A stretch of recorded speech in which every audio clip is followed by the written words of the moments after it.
Welcome, sentient beings from all known universes and beyond. It's time to activate your cranial downlinks and prepare to receive a raft of discussion on a cosmic ocean of science fiction and fantasy topics, interviews with local area genre devotees, and insightful prognostication by our soothsayers of science fiction, our forecasters of fantasy, and any other beings that happen to get caught in our gravity well. This is the Galactic Driftwood Podcast.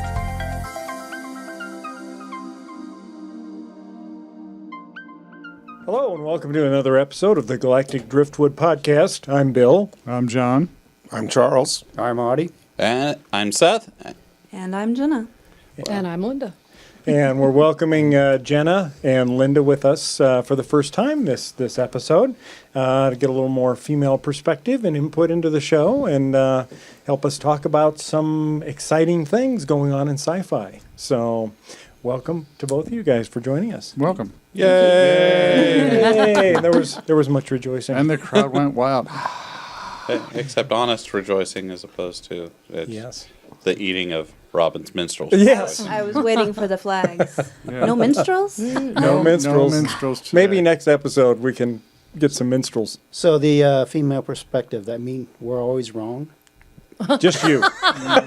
Mostly you. Because you never say anything. So we have to assume you're wrong. I can live That'll with work. that. That's true.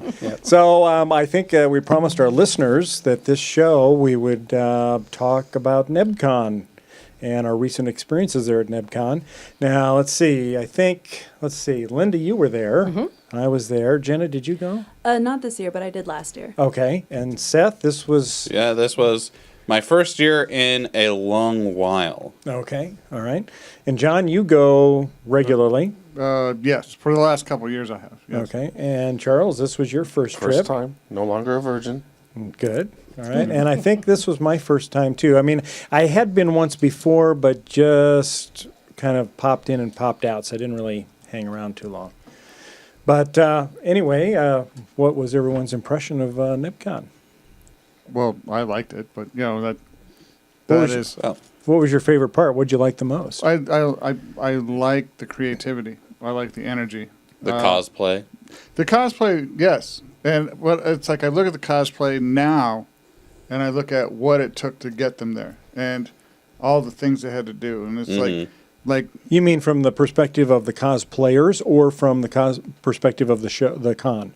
Organizers. The cosplayers themselves. Okay. What they had to do what they did, and now I understand a number of things. Like I can look at an outfit and say, that person spent hours crafting foam with a hairdryer to get that shape, to get this done, and I truly appreciate it for what it is. And that's the nugget of gold for Omaha, is that in spite of our size, the amount of talent here actually makes it pretty competitive, I would think. Because you go to a small local event like this or Comic-Con, and you get, there's a lot of really good work to look at. And between here and Lincoln.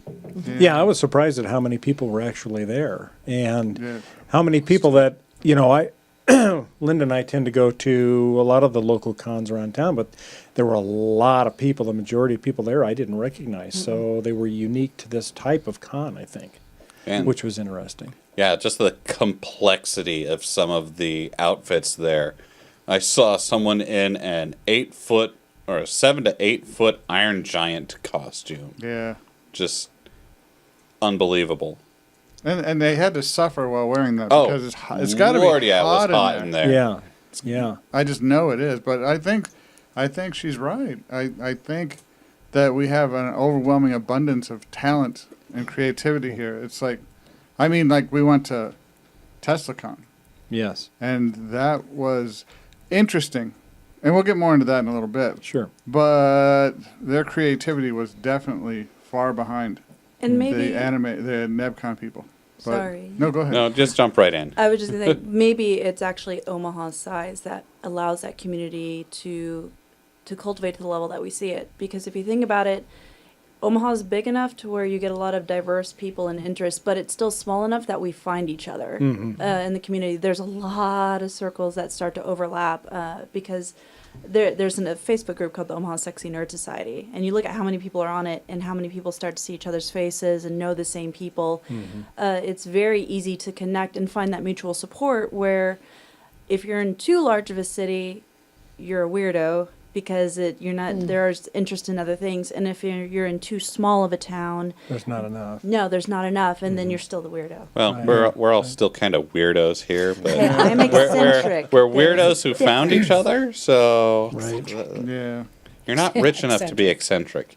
Well, Charles, what you? I'm interested in your perspective because this was your first trip. That was to my first. Yeah, Nebraska. no, I'll tell you what, I was blown away by the crowd size. It was packed. Yeah. I sat through a few lectures. I really enjoyed those. Yeah. Just Anyone particularly memorable for you? Or? Oh, I'm not going to remember the speaker's name or anything, but I sat through some stuff on the anime, Yeah. and Learned a few new things. yeah, Yeah. some things I want to unlearn. But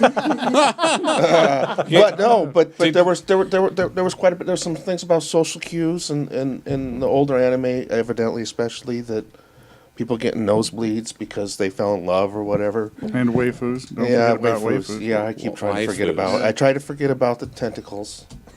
You, I didn't need that. Did you go to a panel on hentai? Did you make that mistake? That's probably what it was. Yeah. That's what we call poor life choices. When they said this one's in the motel across the street, I probably should have known better. Did you bring your trench coat that Yeah, wears trench coat and nothing else. Beware of any of the panels that are like 18 plus. Oh, yeah. Because if you're not initiated into anime already, you're in for a ride, my friend. Yeah, you gotta come mentally prepared.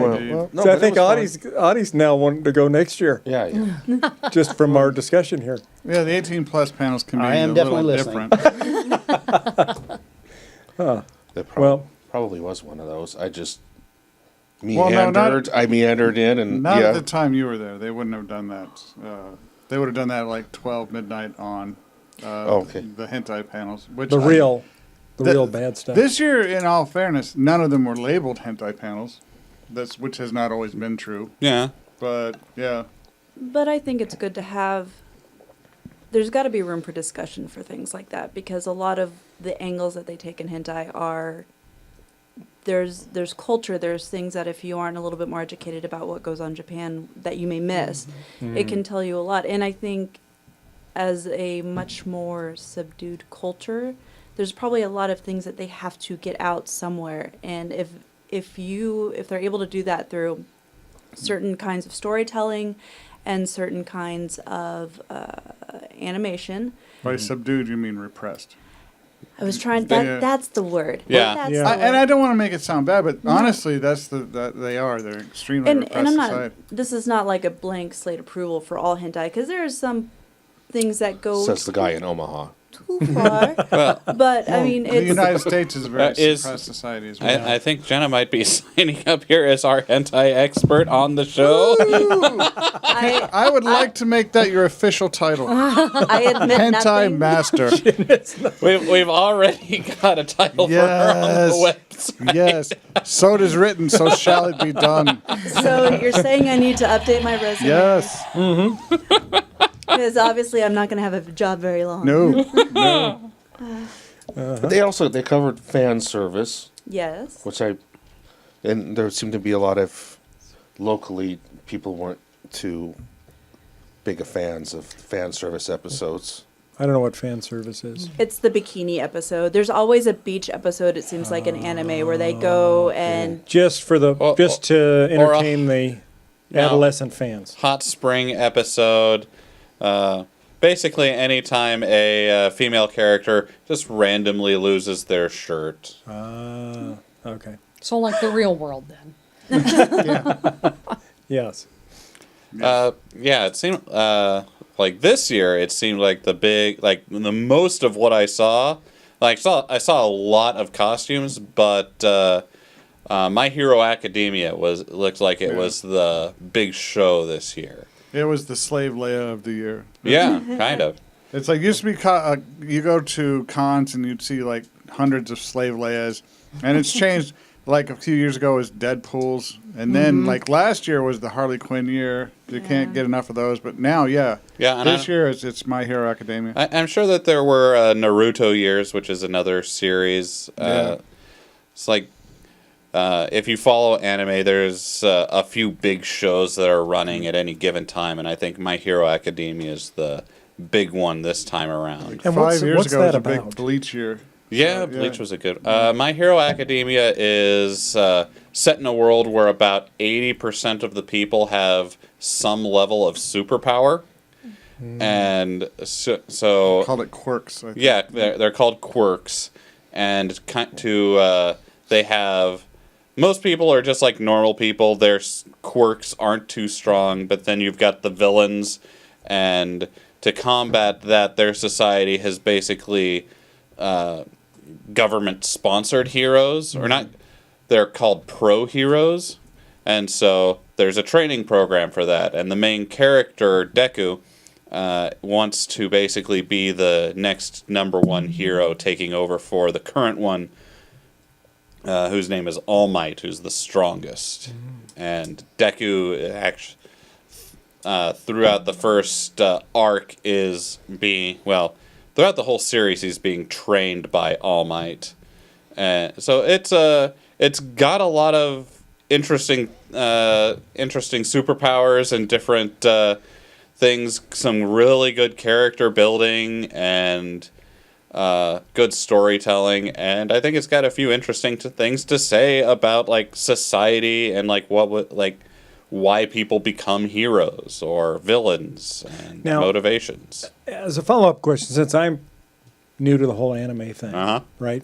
So you're watching anime. Now, the anime is done in Japan, so it's all in Japanese. Is it subtitled, or do they have an English language version? Or? Yeah, you've got dubbed, which it has been has a new audio track done by English voice actors, or subtitled, which keeps the original Japanese voice actors but has subtitling. Okay. And some of your older animes, stuff from the 80s and whatnot, will often have really terrible dubbing. So you almost always want to go with the subtitles with those. But a lot of the newer animes have really good voice actresses, or voice actors and actresses. Yeah, a really popular company that does that is Funimation, which is based out of Dallas. Hold that. Oh, okay. Gotta give credit. And what's interesting, because we're talking about a lot of the expression and types of anime that Japan has, and some of it's a little risque for American audiences.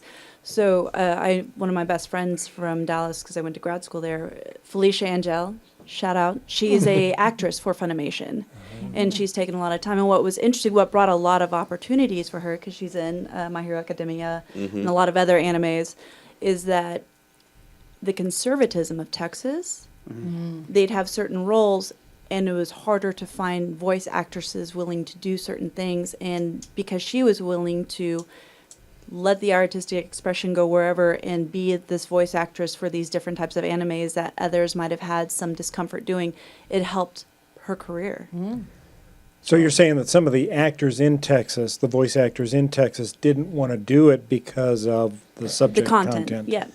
Okay. And so she was willing to do it, so she got more of the parts and became more famous. And as we're a not, result. Okay. we're not talking like awful content No. here. This is Right. Yeah, it's just maybe topic or subjects that people in Texas might be uncomfortable with because of their more strict our religious specific type adherence. of conservatism. Yes. Okay, gotcha. So, like, you have to think, already anime has that reputation that it's all hentai or it's all porn. And then you've got young people who don't want to upset mom and dad, who very Christian, Texas, South. What will the neighbors think? That type of thing. And they don't probably want to create any ruffled feathers that way. Have a show where there might be other gods in there where... And she's been doing it for years. So she's worked very hard, she worked for a voice acting development website and that type of thing. So she worked very hard to get to that level that she could do this type of work and be presented with those opportunities. Interesting.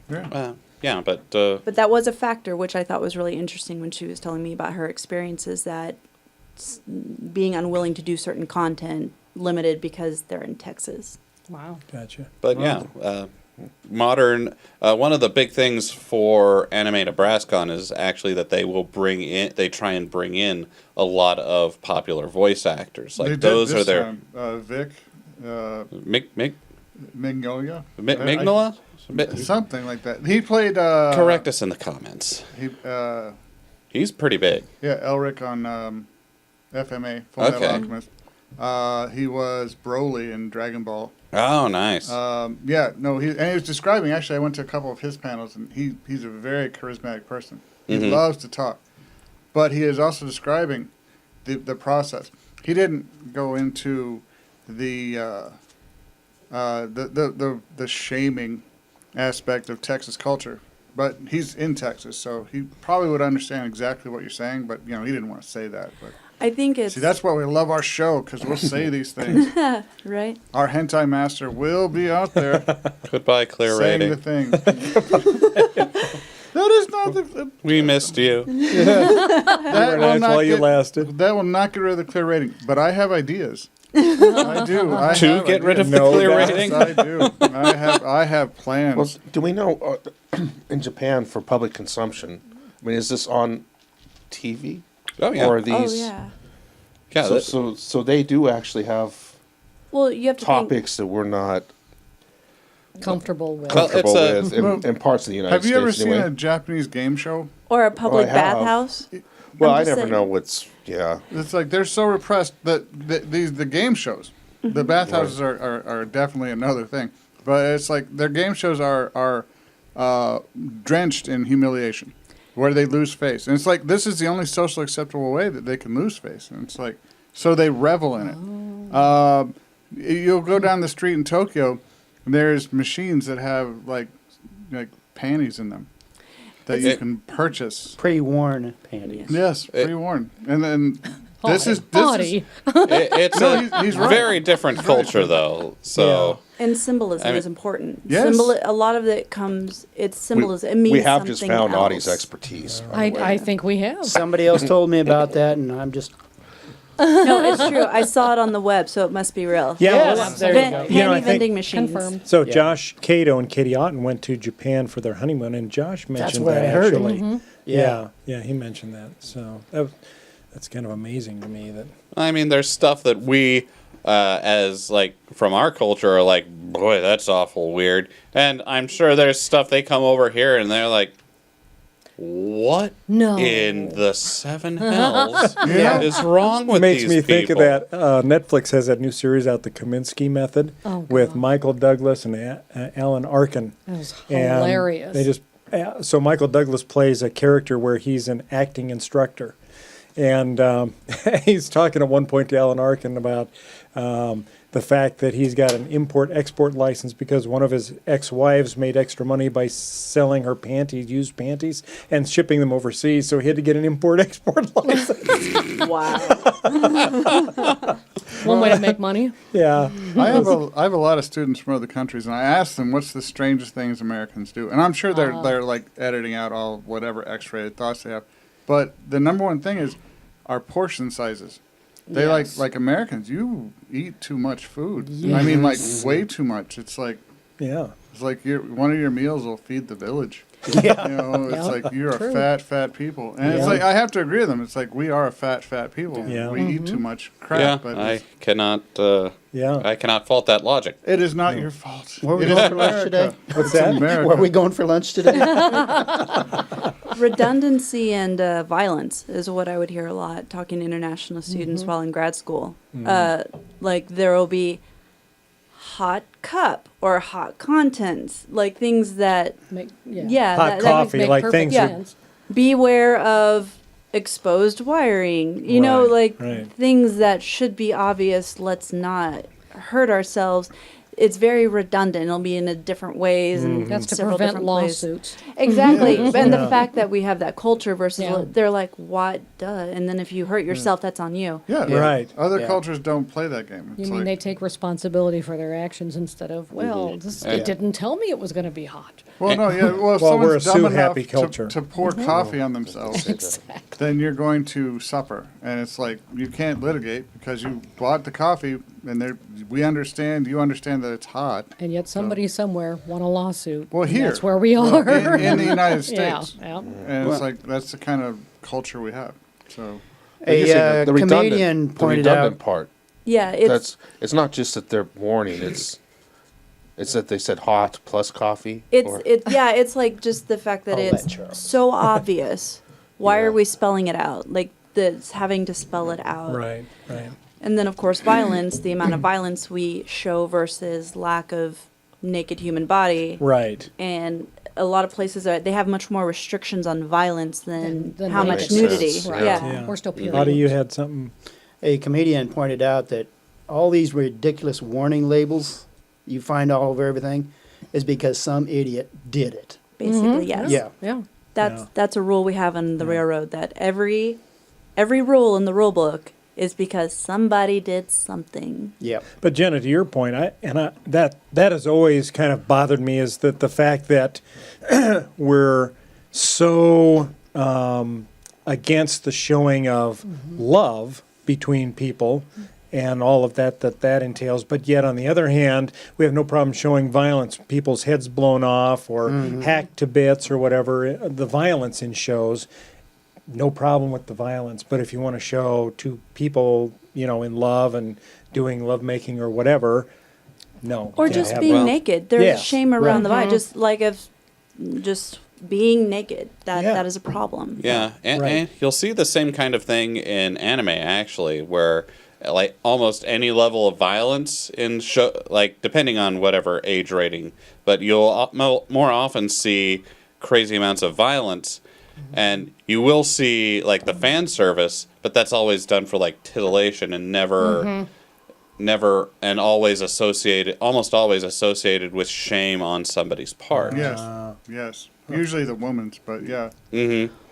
So, but yeah, it's when you're watching anime, you're really getting a glimpse into like another culture, and I mean, no matter what kind of story it is, they're telling it through their own cultural lens, and so you get different stories, different characters than you would get with Western type programs.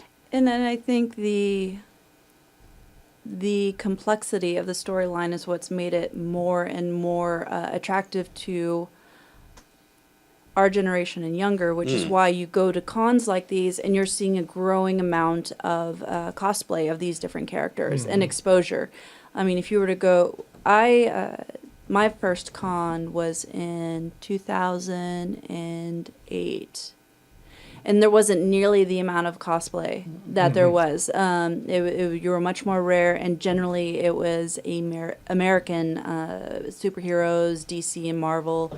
There was one or two anime, but I was definitely the only one there dressed up in an anime character that I can recall. And people wanted pictures, but there was also a lot of questions of who are you? Now, even if it's an American con, such as San Diego Comic-Con and O-Comic-Con, things that seem to be more American media, there's a lot of anime. And gaming characters. A lot of, characters that come out of But Japan. yeah, you did hit on a good point there about the stories in the shows. So most animes will run for either 1 or 2 seasons, like have either a 13 or 26 episode run in which they are telling one contained story, as opposed to a lot of our shows like in the early 2000s when we started to have these awesome connected story shows. So you wouldn't have like 10 seasons of disjointed episodes that unaffected each other. You just get one run where you tell a story, and that's what really hit me with anime is like just the connected story. I do tend to like, in any of the shows, TV shows that we watch, is the connected, the season-long or series-long arc where you're following characters and each episode builds on the previous one. Well, we did talk about why that was so earlier. It's like the original Star Trek was not like that, and it couldn't be because you couldn't miss an episode then, and you didn't have the ability to record it. So as our recording technology gets better, these connected stories became more prevalent. The ability to stream on demand. Yeah. Yeah, and I mean, season. in sci-fi, I think Babylon 5 was the first show I ever saw that did that. And you could. But even some of the earlier anime had the longer. Well, yeah, that's been kind of the hallmark of anime. Is there were a few, some of them are not connected. But what is Buffy in relation to Babylon? Because Buffy, the Vampire Slayer too, was one of the one that had an they're far-reaching the similar plot. time period. Yeah, they're pretty much the same time period. The That's height kind of the when VCR culture. So it's like maybe not everyone had a VCR, but those who had money had a VCR, and that you was the could target record audience. episode then. Yeah. If you had the arcane knowledge. And not a lot of money. Many people had VCRs. Yeah. Well, by the late 90s. And if you could figure out how to set the clock. Yeah, the arcane knowledge required. You're sitting there playing the timing game to turn it to stop the recording when the commercial came on, and then started just right at the time. Right. So you had no commercials in your recording. Make sure the kids didn't change the channel. Right. Yeah. Oh my God, Dad! Did you seriously put a football game over my Buffy? Yes. Horrible. Well, listen, this seems like a good spot as any to take a quick break. We did some interviews with some cosplayers at NebKon, as well as some of the people that are in charge of running the con. And I think we should take a little break here and show some of those interviews. So roll the tape. Smashing. We're here with Emily Knob at Anime Nebraskon, and I guess, would you just like to tell us a little bit about Anime Nebraskon, what you guys are about? Yeah, I can certainly do that for you. Anime Nebraskon is a 3-day convention here in Omaha, Nebraska. This is our 15th year running. Now, for those of you who are kind of confused, while anime is in our name, we are open to all sorts of fandoms. So if you like sci-fi, if you like pop culture stuff, you are more than welcome to come. You don't have to like anime to come here. We got video game fandoms. We got things from all over. So please, come despite whatever it is you like. There is something for everyone. All right, and what sort of events, main draws do you have here? Well, we bring a lot of different voice actors in, as well as writers, animators. We try to get who we can. We also have cosplay artists that come. They come judge our costume contest. They also help our attendees and do some panels sometimes. We have over 150 different panels. Some are ran by our guests of honor, which would be the voice actors, the authors, the writers. And then we also have staff ran panels, so if any of our staff members want to help run a panel, or fan-based panel, so attendee ran. We also have a video game room. We have a board game room.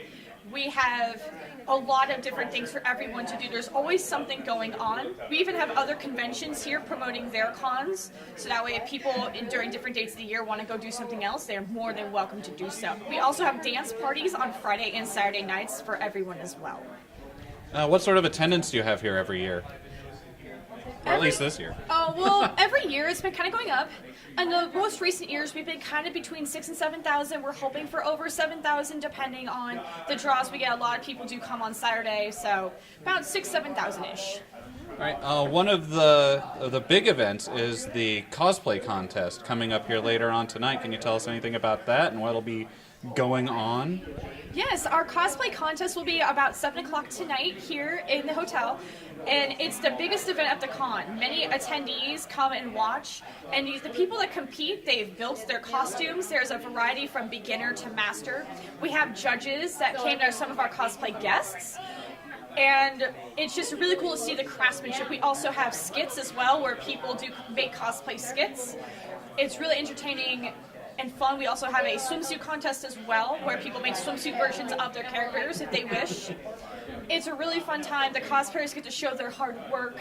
It's a wonderful way to compete and just have fun and enjoy what cosplay is.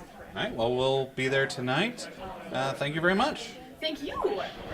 Hello, this is Bill Newman. We're here at Anime Nebraskon, and we're checking out some of the excellent cosplay going on today.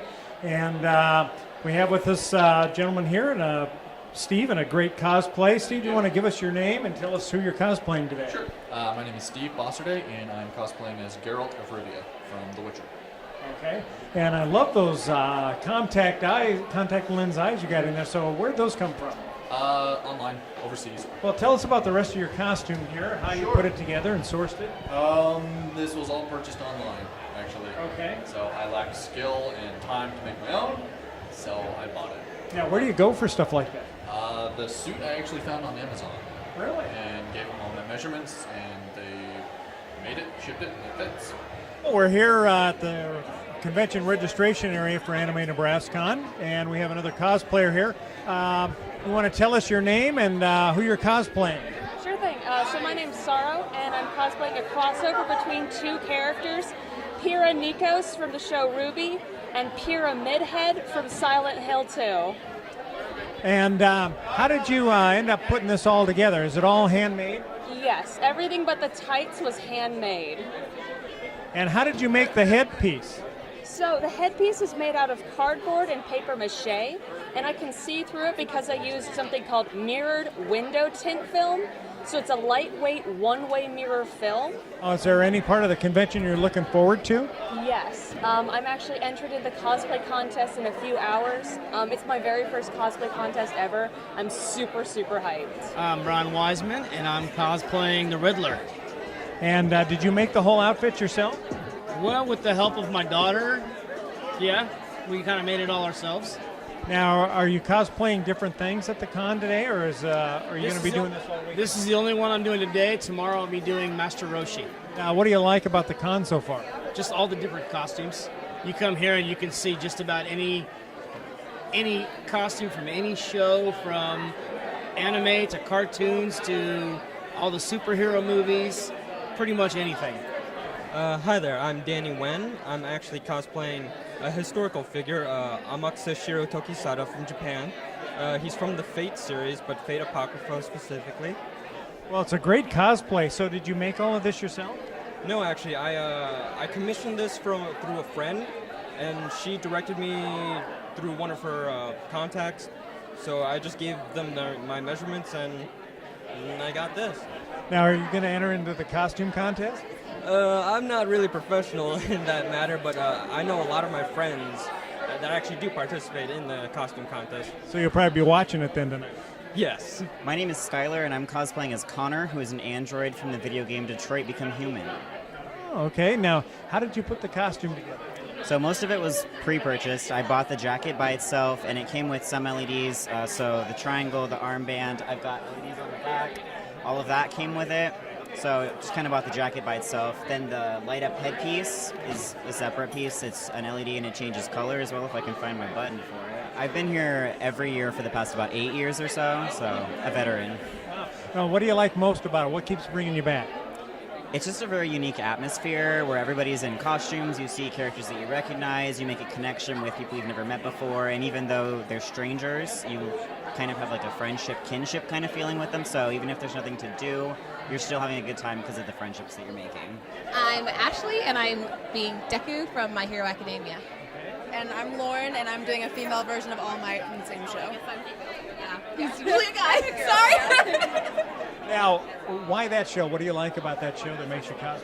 I'm a huge Marvel girl, so I've always liked superheroes, and I also just like strong characters that kind of have to reach from the bottom to the top. And Deku's had it pretty rough, so he's really relatable, and he's a lot of fun. For me, I actually cosplay a few characters from that show because the show is absolutely incredible. It's super empowering, enlightening. It's, like every anime where the beginning episode, you're like, how are the heroes ever going to overcome this? And then they end up doing it every single time. And this show, it's really ways that surprise you every time. So it's...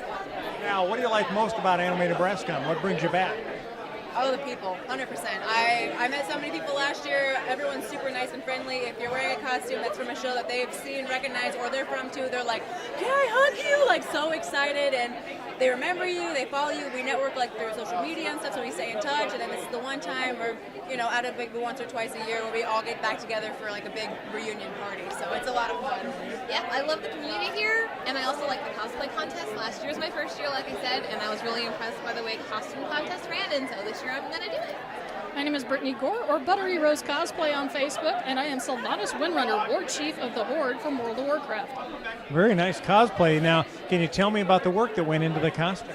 The entire costume is made completely out of EVA foam, other than the chainmail print leggings and the leather corset, which are from other builds that I had here. It took me roughly about 150 to 200 hours over the course of 2 months during my free time to build this. And what brings you back every year to Anime Nebraska? Most of it is my friends. I like seeing them and what they've done and just hanging out with them and getting an opportunity to actually get out of the house, go out, have some ramen, eat some sushi, and just BS the whole time.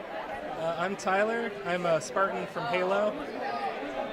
I'm Jessie, and I'm a Red Mage from Final Fantasy XIV.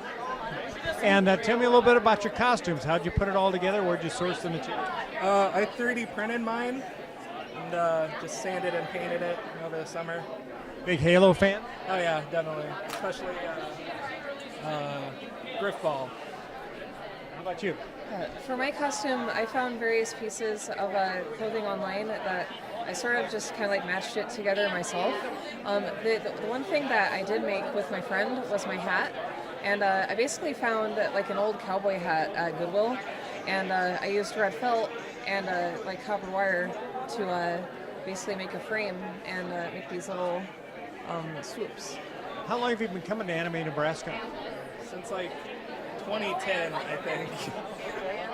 I've been coming to Nebraskon since like I was in high school, so probably since like 2010, 2011. Okay. What keeps bringing you guys back? Just the community. It's fun seeing everyone's costumes and having people take pictures of you and stuff. I like seeing the cosplay. Plus, it's an excuse to dress up and like wear all sorts of like crazy outfits that you can never get away with in public. Is there anything else this weekend that you're looking forward to seeing or attending? I think there's a few panels on Dungeons and Dragons. Like I'm a huge D&D nerd, so. I always like AMV Hell. It's where they put music in front of the anime and just everyone uploads their own stuff too. My name is Stuart Nelson, and I'm cosplaying as Yzma from The Emperor's New Groove. Great. And how did you make the costume? How did you put it all together? Well, this is very, very terrible piece of acrylic silk I got from Walmart. It was pretty much just a pillowcase format, just elongated. Just sucked it in a couple places that need to be sucked in. So is the headpiece there, is that made out of the same material? Yep, same exact material. Yep. How do you hook the feathers all to it? This is glued onto a piece of corset boning, actually, steel corset boning. So it's flexible, but it still has the stiffness to stay up. These are pheasant feathers that were colored purple, and then ostrich feathers that were colored purple. And then I actually have my hair up in a little bun right now. The head wrap is tied around, and then I just have the ostrich feathers stuck into the bun on the top. My name's Whitney. Can you tell me a little bit about your costume? I'm Vera Oberlin from Monster Prom, which is a dating sim on Steam. Most of it's just purchased items that I found, but the piece de resistance of my costume is my wig. This is all hand-stitched because I couldn't find snake dolls that weren't going to work. So they're all hand-stitched, put together, and stitched onto a wig cap. So it's... Now, are you doing any other cosplays this weekend while you're here?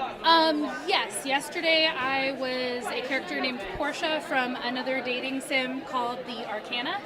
And then tomorrow I'm going to be wearing a Kigu version of Keith from Voltron. What keeps bringing you back every year? Just love hanging out with nerds, dressing up, and having fun.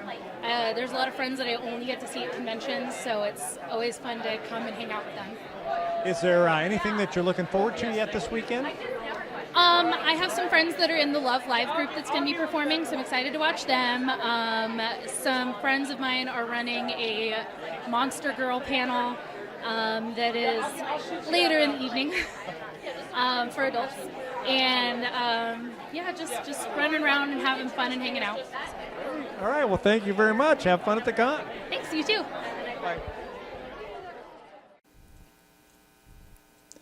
All right. That was awesome. And wasn't it? That was so amazing. Excited to see that. Yeah, there were some really good cosplays. I kind of remember some of that stuff. Yeah. You guys might not have picked up that I'm not a trained interviewer. So. Well, you did fine. No, you had a great idea. I was going around asking people if they wanted to be interviewed, and you just like wrote on your little tablet there, want to talk about your costume. And it's like. This brings up a question. Is it a costume? I mean, what is that what cosplayers call their outfits? Is it costume? Jenna? I don't know. I think cosplay indicates purpose. Yeah. So you can have a costume for Halloween. Right. But when you cosplay, you are trying to embody a character for an event. Okay. That's I would say is the difference. You might just wear a costume. So think about Halloween. Mm-hmm. People are not cosplaying, they are wearing costumes. Right. And they are out just having fun, being out, but they're not the character. If you are cosplaying, you are embodying the character. So steampunk, for example, would be a costume. Yeah, it would be a costume. But like when I'm Obi-Wan, You're it's cosplaying. like I'm cosplaying because I'm actually going for the Obi-Wan. I mean, I even grew that beard. It's like, God, I hate beards. Yes. But I'll do it for my cosplay. Yeah. And this isn't a costume. So the It's question then is, if you would like to share information about your cosplay, would you call it a cosplay then? If you're looking for people to interview? if you want to be respectful. Right. I never want to say They'll costume. understand what costume is. but Right. it's To me, like- costume is something you go on a Party City and you grab a costume. But it's like you sound like a noob when you say that. So Gosh, it's dang like, it. I sounded like a noob for all of No, Nebraskon. I think it is interchangeable to a degree, though, because Yeah. the cosplay goes back to the personality, and I'm sure you'll get tons of comments of how wrong I am. The cosplay goes back to being that person and that character, but if you're asking about the details of the costume, Right. like how did you do this? What is this detail? How much time did this take? It's cosplay. I feel like it's the whole person versus the costume is. So cosplay sort of embodies a larger theme of the whole Yes. costume. I And would we were think just so. asking about their costume. Right. So that was fine. That makes sense. And that's all. Part of me was tempted to go to NebKon just to see the work because you always appreciate the work. exactly. That's exactly why I love to go. Even the most simple things, you're like, oh, this won't take too long, and then 5 hours later, like my Lara Croft cosplay, it doesn't seem like there should be much. It's shorts and a tank top and things like that. But when you start breaking down, okay, I'm gonna make bloody bandages to put on my arm. I'm gonna go. What I did last year for Comic-Con, since it was warmer in summer, I took bottled water and went to the hotel garden area in the parking lot, and I made mud. And I put my knees in the mud and threw a little bit up here and there to look more like... You just came from like I came tumbling through the tunnel, and I wore out railroad boots, like steel toe. So So it looked like you had been immersed in that world for a while. Yeah, I'm on my lunch break here at this con, and I gotta go back and finish a puzzle. Right. and that's the difference. Yeah. Okay. The heart. Yeah, you have to put heart into your cosplay. You do. So Because if you don't believe it, because you may have the best costume, but if you're not selling it, if you don't believe it in yourself, then people aren't going to have fun. They're going to be awkward with you. If you are coming across awkward, and I don't believe it myself, then it makes it uncomfortable for everyone else. And you can always see that, even from a stage watching a contest. But if they've committed and they're like, I don't care, this is made of duct tape, and I printed this paper logo off, and but if they're selling it and working it, and they're that character, that's the entertainment. So in that respect, cosplay is the costume, but also incorporating the character's mannerisms and remember how speech. Josh Cato talked Yeah. about the cosplay competition, about his FMA Full Metal Alchemist costume, and how part of the competition is having it technically correct, but a big part of it is getting up and being the character. Yeah. And that is cosplay. You have to not only wear the outfit, you have to be that person. And you really see that in the cosplay contest. Yes, you do. So, I mean, along those lines, though, steampunk could also kind of be cosplay It if is. you're adopting a different character, Right. right? Yes. You're coming up with a character who has specific mannerisms, like what Eric Larson was talking about. Yes. He plays Lord Bobbins at Teslacon. He's the organizer of Teslacon. And he kind of talked about that, about finding your character. Yes. I think, Audie, you were And at that in a lot of presentation. ways, You were it's- at that same presentation where Eric talked Yeah. about developing your in a lot of steampunk ways, it's persona. easier Yeah. because I, there's nothing strict. that Right. you I have got to- into a conversation with Snapshot, Oh, yeah. where I first realized who he was. Mm-hmm. And of course, I called him by his real name, Yeah. and he acted like I didn't know what I was talking about. Right. So I was uncomfortable overlapping the real person with the character. Right. Uncomfortable dealing with the character versus yeah. the person that you know. Because I don't know the character at all. Here Right. I'm trying to carry on a conversation with a total stranger. Right. Even though I Mhm. knew the real guy. you Yeah. know? And Right. it presents a level of quality when you start to build that costume. If you are thinking in cosplay terms, what would my character want? And that's where I bet you see with steampunk, the people who have the most interesting costumes are those who have a whole backstory. Oh, yeah. So if they're an airship captain, maybe they've got wings. Mhm. They've started looking at they've got this for this purpose and this for that purpose, and all of a sudden you go from a very generic, it's a cool, beautifully done costume to a cosplay with a character, and yeah. there's something that makes it pure and unique. Yeah, and that's kind of what Eric Larson was saying at the panel that we went to, was that, if you've got a costume and you've got medals on it, what do the medals stand for? Yeah. How did you earn the medals? Mhm. What is your character's backstory? What did he have to do to get in the military, if you're in the military, or whatever career you're in? And what are his parents like? And or her parents like, that sort of thing. So, yeah. Yeah. So now we're in Teslacon. Well, we're kind of drifting back and forth through the membrane of anime and. But it's easier with steampunk because there is no set character. It's like you build that whole character, and it doesn't exist outside of you, so That's it is true. you. It's And your own like, imagination. to cosplay Obi-Wan, I have to watch the movies, which, oh darn, I got to watch all the Star Wars movies. But so you cosplayed Lara Croft. Mhm. How did you inform yourself on that? I was a tomboy. Okay. I assume you have some understanding of who Lara Croft is. Oh, absolutely. And the thing is, I was a historian. I grew up loving Indiana Jones and things like that, and I was That getting a hurts me, PhD. but yeah. What? I do what I want. I'm an anthropologist, and no, Indiana Jones is. You he's need a like, spark. He's an archaeologist, and it's like, do you know what The worst archaeologist ever. The very first thing you see Indiana Jones do is steal a cultural artifact from a Yeah, people. and break everything around It it. belongs in a museum. No, it doesn't. It's theirs. It's theirs. It's not an ancient culture. They're alive. They're right there, and you're stealing. Their Okay, stuff. but you in need the a time, spark. right, and in the time period that the movies existed, that's how archaeology was done. And here's that's a left-handed. I'm just saying acceptance of- it was time period accurate.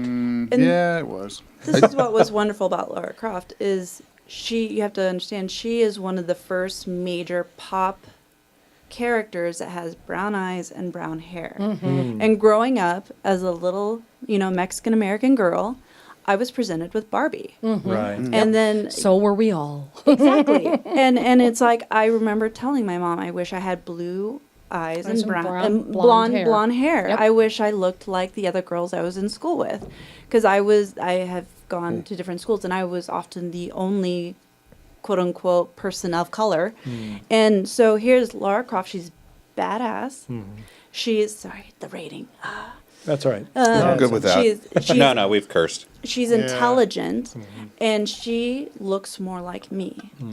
Yeah, right. And that's Can that relate was- to that. And that's a good thing for cosplay, is like that lets you see yourself in the role of this character who you look up to. I think the last decade of movies has actually expanded female cosplay opportunities a great deal. Well, I think so.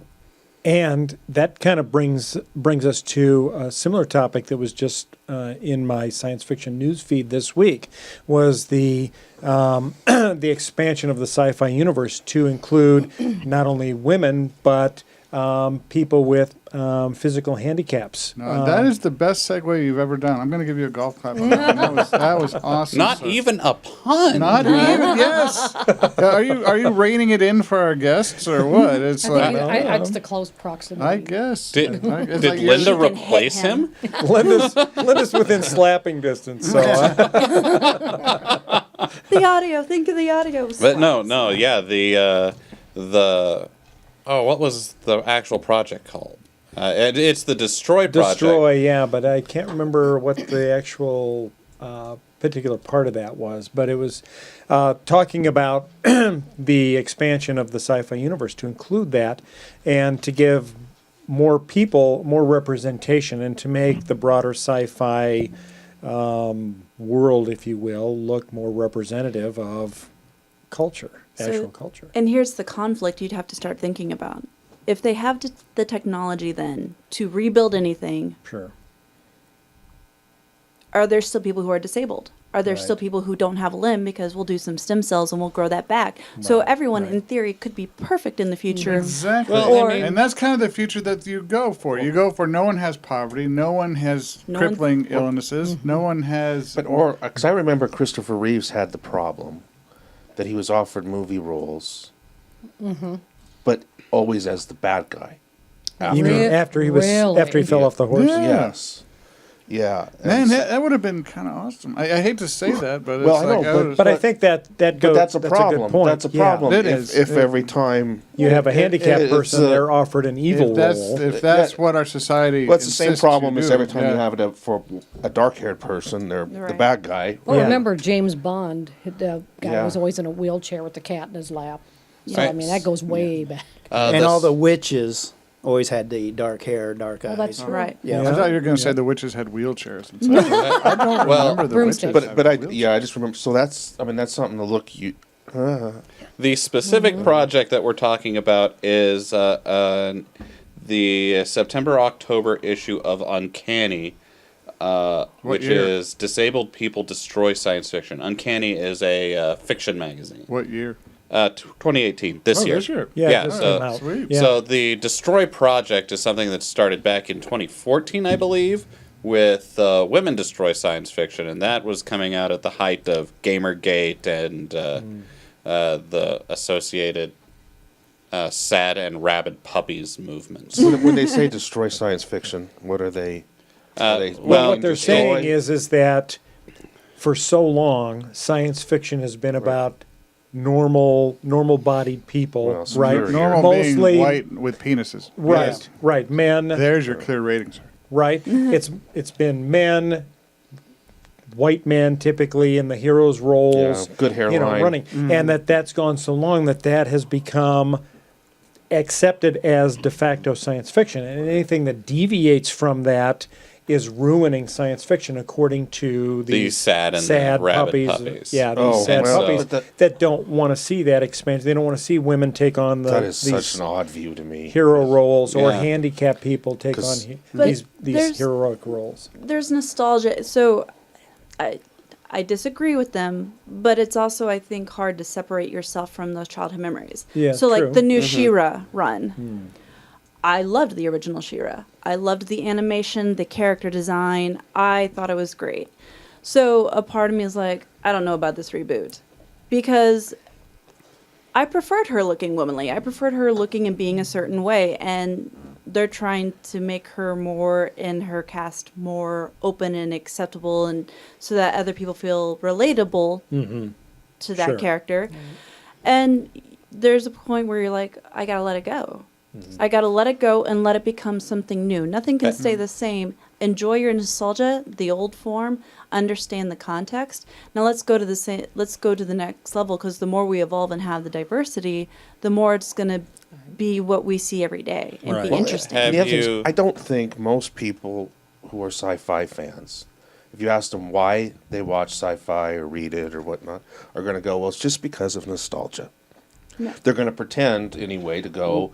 It expands your mind. It makes you see things in a different way. It does that too, but when Yeah. you're 5 years old. No, but It- but it so seem- then I mean I think you should, if you're going to make the argument the sci-fi expands your mental universe, then you need to embrace changes to sci-fi.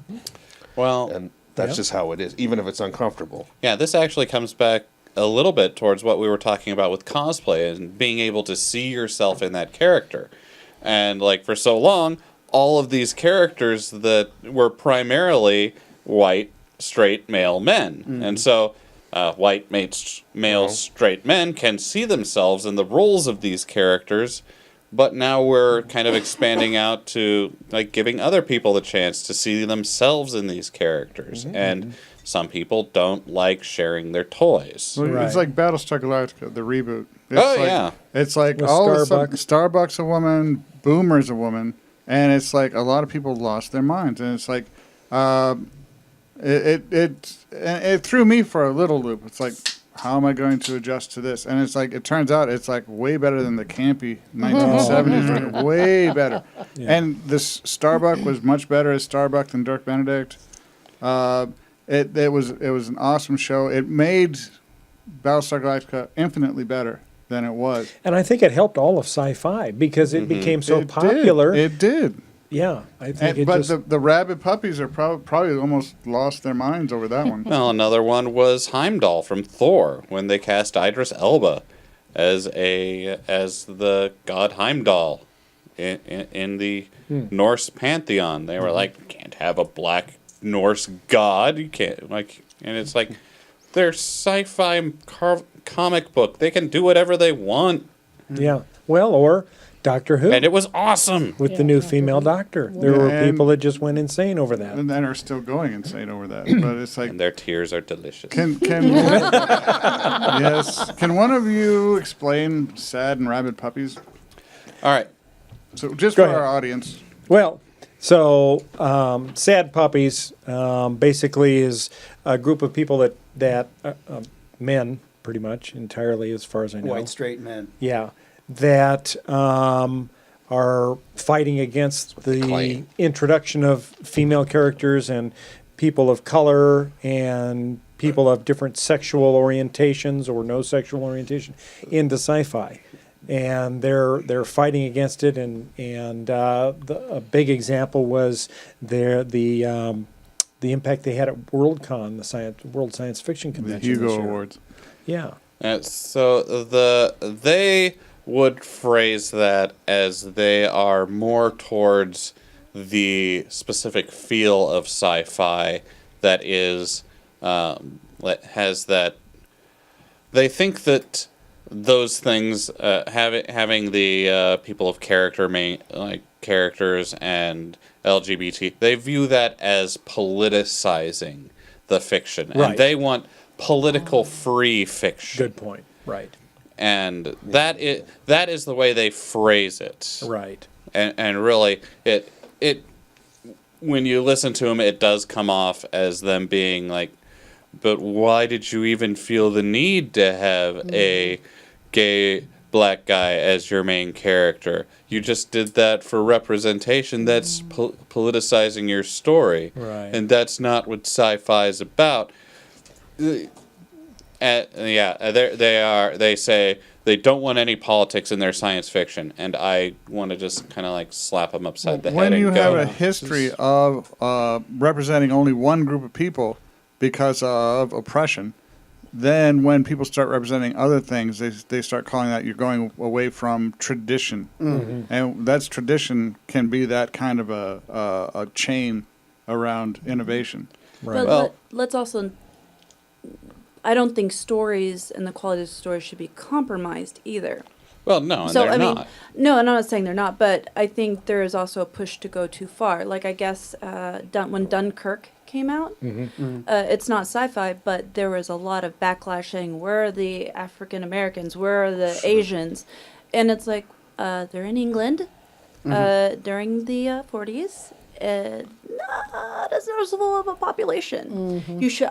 There has to be a line where we do diversify sci-fi and fantasy, but also still if there is a certain story that is being told a certain way, let's let them have that too and not judge. You can still have the traditional sci-fi because that's just happens to be what the story is, but let's also keep expanding. But Dunkirk would be different. I mean, it's a story political-ish. I mean, can James Bond be Idris Elba next time? Well, you got to think in terms of England is very homogenous. I mean, a lot of people don't understand that America is not homogenous, but they do understand that, but they don't understand that other places don't have the diversity that we have. And it's like in a lot of places, without diversity, you know, this simply a lot of the things that we consider everyday life just doesn't exist there. And it's growing, though. I mean, because you look at the refugee populations going into Great Britain, And the a lot of backlash on those European- refugee populations is exactly what is happening. And so that's the line. Lord of the Rings, similar situation. You have a lot of white male characters, and I think Peter Jackson did a great job bringing minor characters like Arwen. What's the other girl's name? Eowyn? Yes. Was it ever stated in the books that any of the characters were white? Well, the assumption was hobbits are the Irish, dwarves are the Scottish, elves are the Welsh, and men were the English. I mean, that's where Tolkien was coming from. What would have happened had they cast people of color? And would people have watched? And I'm not defending. If people wouldn't have watched, then damn them. But No, it's like because it's a good story. So Peter Jackson wanted to create something that is Tolkien, and I think that was great. And we've got this. And now if people wanted to make something new, a different version, kind of like what we do with Shakespeare. Coming on Amazon Prime, actually. Yeah, so Shakespeare, you see a lot of different colors, faces, backgrounds now because we've taken this universal, wonderful story that Shakespeare might have created and applied it to the changes of modern society.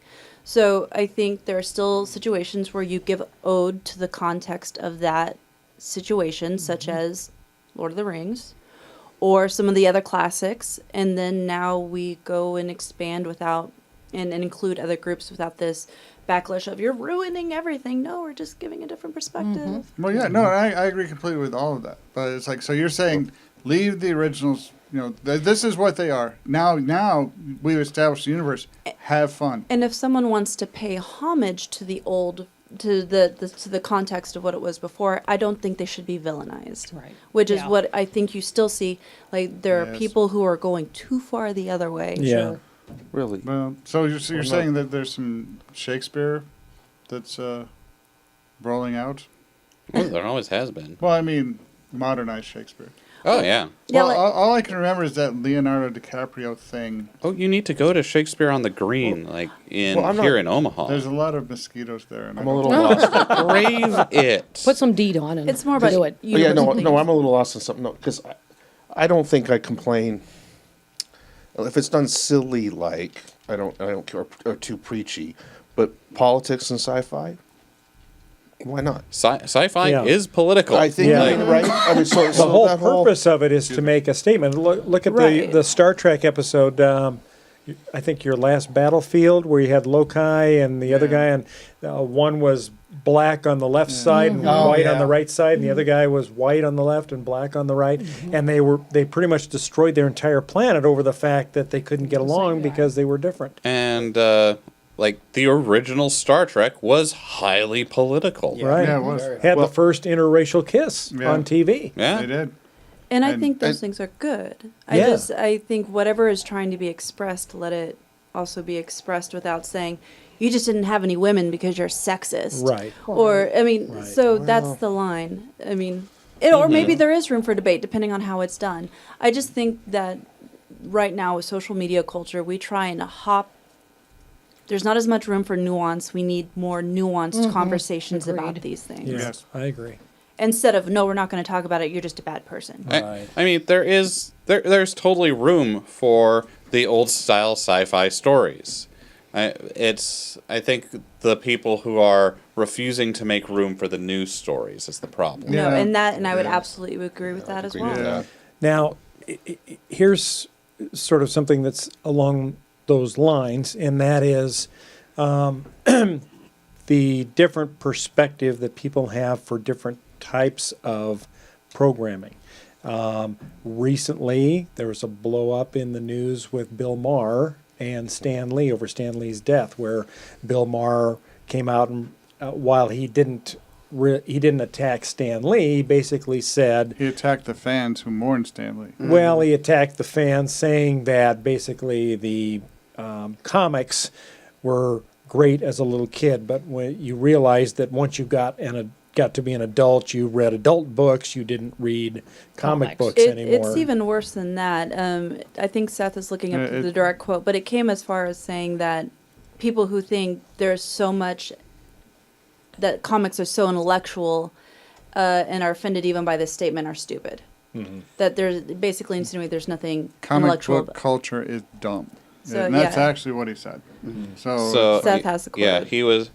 What I was saying is a culture that thinks comic books and comic book movies are profound mediations on human condition is a dumb fucking culture.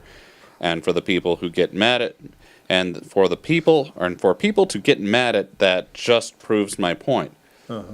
Right. So he basically doesn't view any sort of like comic book storytelling or any of the movies as profound or have anything to. It's for little kids, in his opinion. Right. Or just for entertainment. And it's not surprising he would feel that way because he doesn't really know anything about it. He admitted to not reading comic books, not but going it's to like it's the superhero height of movies. ignorance to comment on Sure. things you don't understand. Yeah. And it's like it's almost unforgivable. I like Bill Maher, but yeah, you know I do that too. is out of line. Bill Maher really comes like right there. He really comes across as an out of touch old guy who's just like, I don't understand it, so it's got to be dumb. Yeah. And like he can't. I don't think he can understand like the impact like Spider-Man had on me as a kid. A geeky kid who was not in the cool crowd, and having Peter Parker to look up to, and like seeing him come up against those sort of things. Right. Like It's just not for him. doesn't get it. It's just not for him. But I think there's something darker there because I think we're social creatures. We communicate with each other very often through stories. Mm-hmm. Sometimes in this group, if we're having what would be a political debate, we might go, well, Peter Parker would have thought this, right? And so yes, to that cut is what we would do. So whether You're or right. not the story itself is profound, it's still something we can use as a filter As or a cultural reference. as a mnemonic reference. And a the metaphor. impact on popular culture cannot be underestimated. This is not real, but the debates and discussions about them are very real in terms of how our culture operates. And I love how Kevin Smith put it, because Kevin Smith, you know, people may not realize, he knew Stan Lee for 25 plus years, was a fan, then had a chance to do a movie with him, and the way he put it, because he grew up with Stan Lee, that was his moral compass. That's Stan Lee helped make his moral compass, because he had, you know, growing up the Catholic Church, which wasn't the most engaging thing for him, and then he had comic books. That with great power comes great responsibility.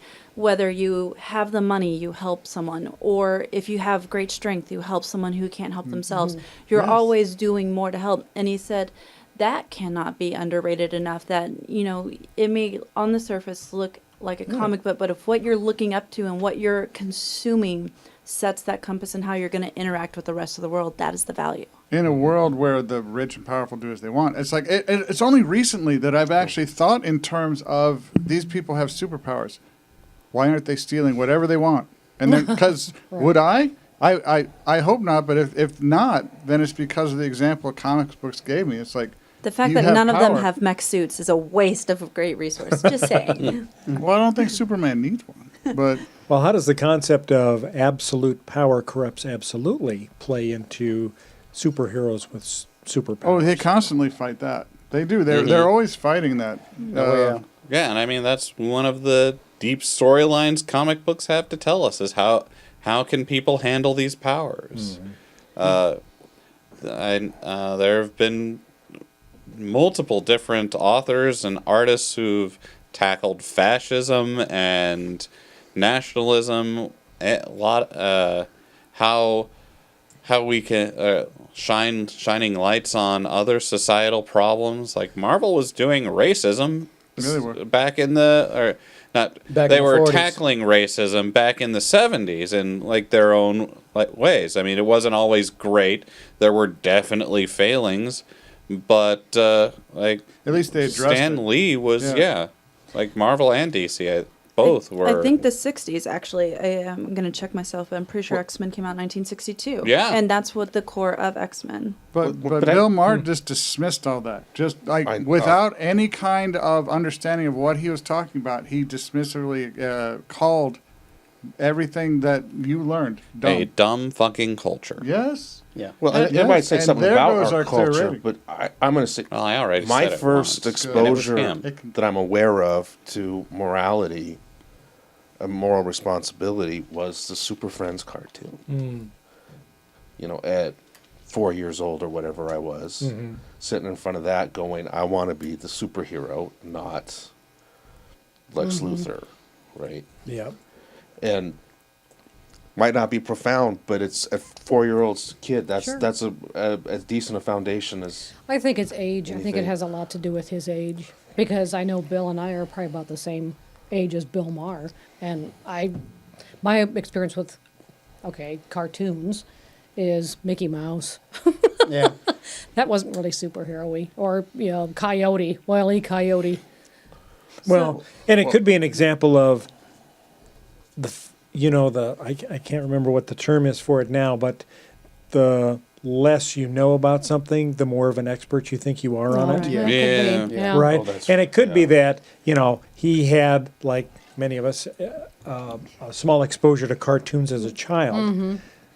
But he hasn't had any contact with it since, and he thinks that nothing has changed and that maybe the nonsensical cartoon or comics that he looked at in those days are the same still as what it today. is Well, you know what's today. funny? I've told this group, but I grew up with Star Blazers because I was on the West Coast, Yes. and when I moved here,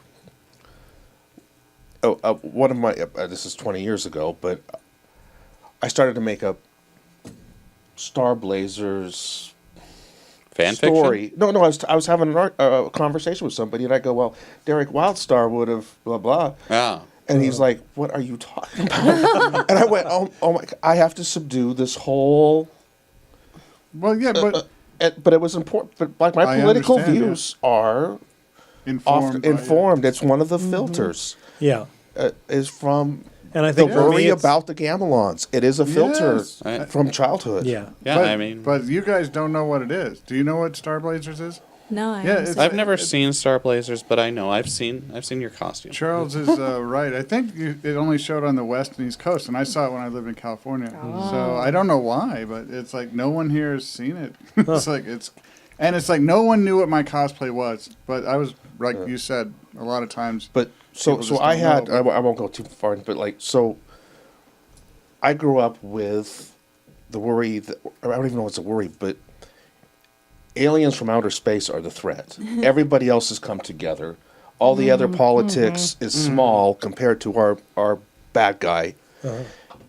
And so I have that in my head. And so I come out here and we're all concerned with what's wrong with Oklahoma or Texas or the Northerners or whatnot. And I'm sitting there. To me, it's the same as like Game of Thrones. Yeah.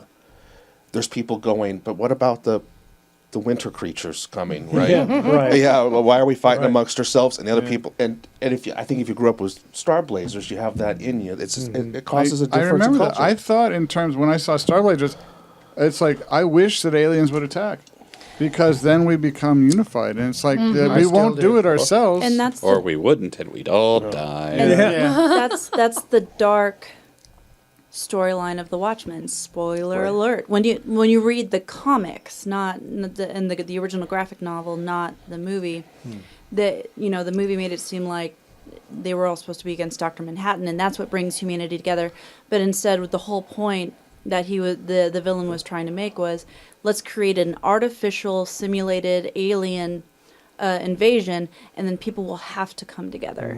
And he sacrifices millions of people in this charade to do that. to save billions. Yes, to save billions, And because I actually agreed with him. And that he ultimately failed, though. well, that we know of. We don't know how the story ends. Yeah, we don't know. The theory is that hopefully because Dr. Manhattan bought into it. So I mean, it's their destruction was almost certain at nuclear war. They were very close to that, Right. and he stopped that. And it's like, yes, he killed millions of people to do it, but he saved billions of people. and going back to that moral compass. So like 1963, that's when X-Men came out, and you're talking about how this show informs your political views growing up. Right. So X-Men, you see a lot of people who aren't the same being treated unfairly, characters you come to care about as a kid, and you see them getting reacted to with fear and violence. You're like, how could they want to hurt this character that I love so much? Don't they see that they're cool, that they're good people? And so you learn empathy reading about characters, and you start to wonder, I'm about to be mean to this person because everyone treats them a certain way, but what if they're like the superhero that no one really knows about, you know? Yeah. What would Xavier do? Exactly. So that moral compass that we don't even know is developing, but there's, what is one of the biggest lessons of X-Men is that fear will destroy society. Fear will always hurt other, and when you react on fear instead of trying to understand, you will fall. And it hurts people. And I mean, that's pretty much Magneto right there, is he's the one who gives in to fear all the time. And that's his main motivation, is is fear that the humans will eventually kill all the mutants. He doesn't seek to he's going to do it first. He seeks to eliminate, not understand. Well, considering his origin story, the concentration camps and all that, his fear, to experience concentration camps as a child would be a traumatic experience. Yeah, and he's probably scarred forever from that. But yes, he does try to generate fear. And that's where you have to learn to forgive. You have to learn to believe that people can change. Because if you don't, you become a supervillain. The other thing is that just sounded like somebody who's had empathy developed through comic book stories. Yeah. I mean, that you're actually feeling for the bad guy. Yeah. Yeah. Well, right. I mean, that's that a bad guy is never as complicated. It's not as simple. Yeah. I mean, Magneto doesn't think about himself as the villain. He thinks of himself as the hero. And Except, I mean, that's of course, the mark of a good, villain. For Bill Maher, who has pointed out that he doesn't have as much depth as he thought he did. Yeah. Well, golf clap for Charles. Yes. Scooby snack for Charles. Nice. Awesome. There's Sweet. Scooby snacks? Scooby snacks. We have Space Punch. Oh, yes, I forgot about our Space Punch. I'm going to have some Space Punch. Space Punch to cure your space thirst. How is it? I've seen you guys drink. It's pretty good. I actually already had a tea poured, so I haven't had any not yet. bad. But is it? Oh, it's all right. Yes. It's got a wang to it. It's got a what? A wang? A wang to it. Wag? Wang. Wang? Oh. Wang. Wang. That. No, I'm sorry, I tried some. I'm Never going mind. to sip my Is that Space it? Punch. You take that however you want, sir. Watch me take a big... Well, Big sip of your Space Wang? That's good There wang. goes the clear rating. Yeah. So let's. There goes our Space Punch advertising. Yeah, they're out now. Another advertiser. Gone. For good. Gone the way of chloroprep. Well, do we want to talk a little bit briefly? We're getting kind of close on time here. Do we want to talk a little bit about Teslacon and what we thought there? And while we're talking, I can throw some pictures up on the screen of some of the cosplays that we saw. I was very happy to go to Teslacon because it was a totally different kind of con. Like I said, Josh and I were talking at Teslacon, and he said he doesn't want to go to Teslacon because he feels he's too old for it. And I understand exactly what he's saying. Josh is too old? No, I'm sorry, too old for NebKon. Nebraskon. Oh, yes. And I understand what he's saying about that, but I go to NebKon because I watch all kinds of social things happening. I like Teslacon because it's a whole different area of social. It's a con designed for older people. And you see it reflected. And it's not only the differences, but it's the similarities. It's like there's no cosplay competition, but at the time where there would be a cosplay competition, they have the ball. The format's the same. It's different, but it's the same. And it's good to know that as I creep up there in years, there's a have some place to go. options. Yeah. That this is something people do. Yeah, so as someone who didn't go to Teslacon this year and hasn't ever been, tell me about Teslacon. Well, Teslacon usually happens every November, right before the weekend before Thanksgiving.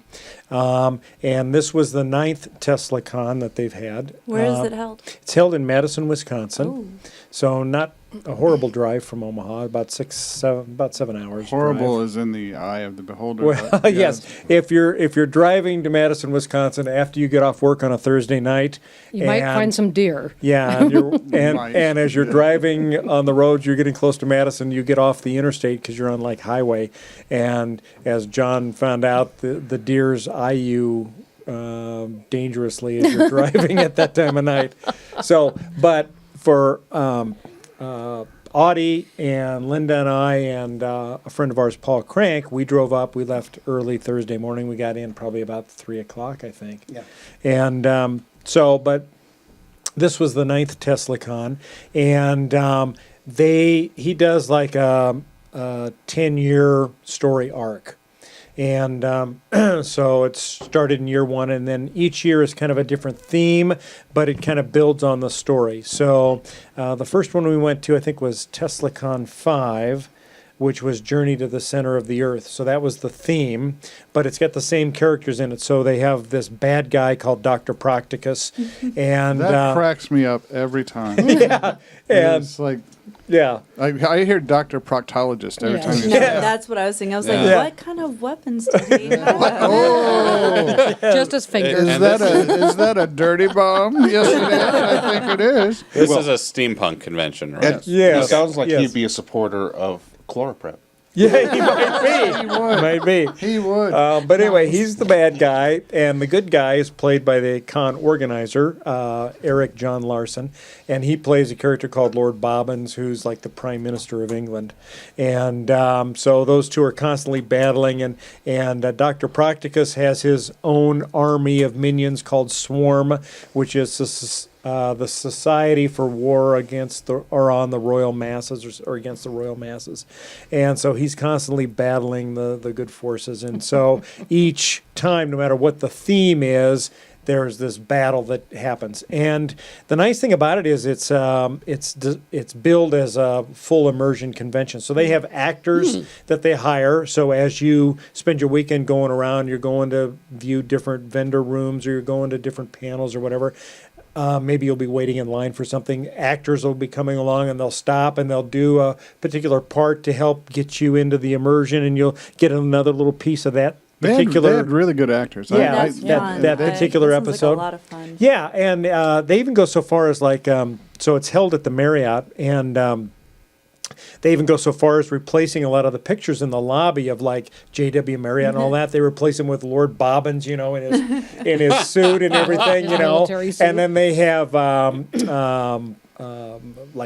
CD players and music all around the lobby, common areas of the hotel. So as you walk around, you might be hearing sounds of downtown London, which this year's theme was the Battle of Britain. Oh. And so there was this huge aerial combat that took place over Britain, the forces of Swarm fighting against the united European forces, including Germany and all these countries that had been overrun by Swarm, and now England was like Fortress England, right? The final stronghold. Yeah. And so this was going to be the final battle. And so as you walk through, you hear sounds of London. You might hear sounds of aircraft overhead battling in the skies. And then at certain points, they'll have immersion events that you can go to. And you go in, and they have actors up on the stage, and they're playing roles. And you might be on an airship, or you might be in this case, excuse me, in this case, we were in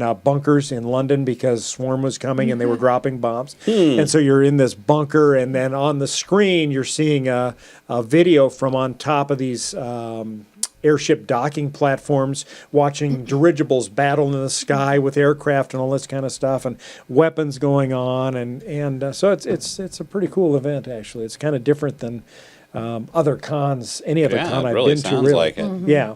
So that was this year. Next year, the theme is next year's the last year in this particular theme. Next year is Murder on the Orient Express. Oh. And so this year, the forces of Swarm were pretty much defeated and routed. But what we found out at the end is that there was a twist in that Lord Bobbins' aide, primary aide, turns out that he is the mastermind behind Swarm and that he created basically Dr. Procticus and Swarm as a means of revenge to Lord Bobbins for a reason we don't know yet. But that next year there's going to be a murder of some prominent person on board the Orient Express. And so Lord Bobbins is going to be on the Orient Express with his entourage and whatever, going to China because China's asked for him to come and help consult and improve their military because based on his success against Swarm. And he actually writes steampunk fiction. Oh, does he? So, so he's got quite a few books. And his books basically now are about All the they go episodes into we've had. into detail on. But that was kind of one of the things that I had a problem with in terms of it. Is like if you don't know the backstory, the con it loses half its appeal, and it's like you should never go that deep into. Well, that's why they published. They did publish the history. That doesn't matter for It's our like, listeners. For people that just roll in the door, there's no way to actually catch up to all this. For our listeners and for myself, because I enjoy myself some steampunk fiction. What is he published under, and what are like? Is there a series name that we can look for on Amazon or author name? I will have to find it because I can't pull it off the top of my head right now. You can put it in the comments or the about section. Will it be a graphic that will show up right here just now? Yeah, right where you're pointing. Right in here. Yeah. We'll put it on a graphic, and we'll make sure to link that in the comments section and in the on the website. Yeah. So, Audie, what'd you think of it? It was your first trip to Teslacon? Well, like a lot of what they were saying is I wasn't as immersed in it, and I enjoyed all the costumes. I had fun at the interaction. And you liked the vendor room? The what? The vendor room. Oh, God, did that cost me? They have a nice vendor room. So that's another good thing about Anime Nebraskon is they have a really cool vendor room. Well, if you are into anime, if you're not, if you're into anime, you can find art if you're into art. Find costuming stuff. It's more. It's not a generalized. Anime Nebraskon has tried to become a more generalized con. Its vendor room has not reflected that change, and it's not so bad. I mean, like Charles found me a couple posters that I love very much. Yeah. But it's like it is. But It's growth opportunity. But Audie, so what else other than the vendor room costing you a lot? What did you like? What did you dislike? What was confusing? I enjoyed the age group. It was rather surprising. Yeah. And everybody was so friendly. Yeah. It was. And you liked the tea room? Tea room was a nice break. Tell me more. That is a good idea. A con should have that because every once in a while at NebKon or Ozfest or British Fest, I'd like to have a chair just to sit you just want to go sit down and relax. I'll pay $15 to have a chair that I can go to. So it's like $15 for the whole weekend. And $15? $15? No, for the tea room. For the tea room. For access to the tea room. The con was like 100 and something. But the tea room was open pretty much the entire time of the con. And you can go there at any time. Tea? Yes. Actual tea. And cookies. And they have a whole big biscuits. Well, biscuits, cookies, a whole tiered thing of different kinds of cookies. And it was all hot tea, not iced tea. Apparently Wisconsin doesn't do iced tea. So Teslacon probably doesn't. No, I went out kinda looking cold. for it. I can't judge them there. I had iced tea at the restaurant we ate at. Yeah. Cowboy Jack's. I had plenty of iced tea. Oh, nothing about that restaurant was excellent. But it sounds like you should be careful next year because there's going to be a murder. Yes. Oh, it won't be me. They did say a prominent. I'm not significant enough. They did say a prominent character. Yeah. That doesn't mean. Well, what I like about this thought that this con had this. So let's be honest. A lot of the biggest fans of these genres, not maybe the most social people. Yes. All the time, or they're just not used to being exposed to that That's level. what I like them. I like watching Right. that. And to have a place where you could go they for a can go. few minutes to sit or to be quiet Oh, away yeah. from people. That's what Yeah. I'm saying. Yeah. To be to shoulder people all the time, Yeah. like. I have to play extrovert with my job. I'm actually an introvert, and there comes a point where it's too, especially having ADHD as well. It's too much. It's too much stimulation. I start to shut down. So to have a few minutes to go to a maybe more quiet room where Yeah. I'm able to sit, take a Yeah. few minutes, Yeah. Have a and- one-on-one That's a conversation, good maybe. idea. and Yeah. that's good. And I have two younger brothers who have autism, and the one who's more severe than the other. Yeah, he would need a room at some point to like kind of it's a little bit Decompress a quieter. little Yeah, bit. a little bit, not as much people on top of people, not as loud, because noise is much more significant Sure. for most spectrum autistic people.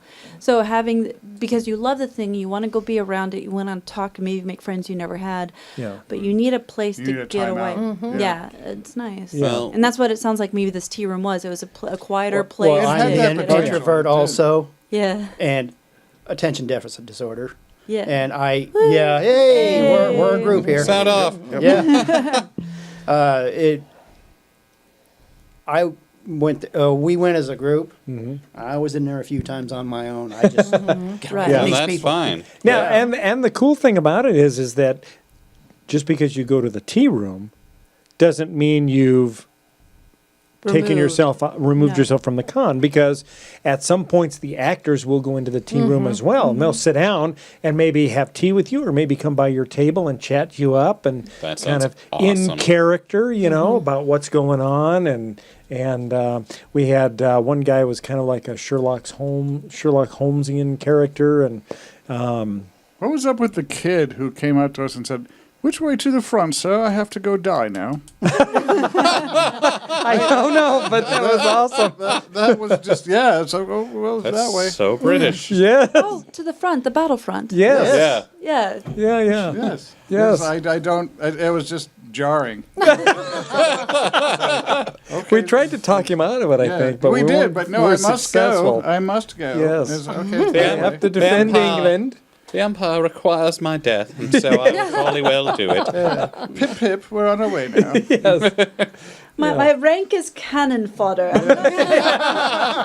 Says right here. Exactly. Yeah. In marker, because I'm cannon fodder. It's like they didn't even give me an embellished name tag. The front is that way, sir. Yeah, so Yes, those actors were kind of awesome. Yeah, they were. one of my favorite cons, Conquest down in Kansas City, also has a break room for people. So That's nice. I'm hoping that becomes a more common thing at conventions. Yeah. Because not everyone can afford a hotel room in the same place that Oh, the con yeah. is at.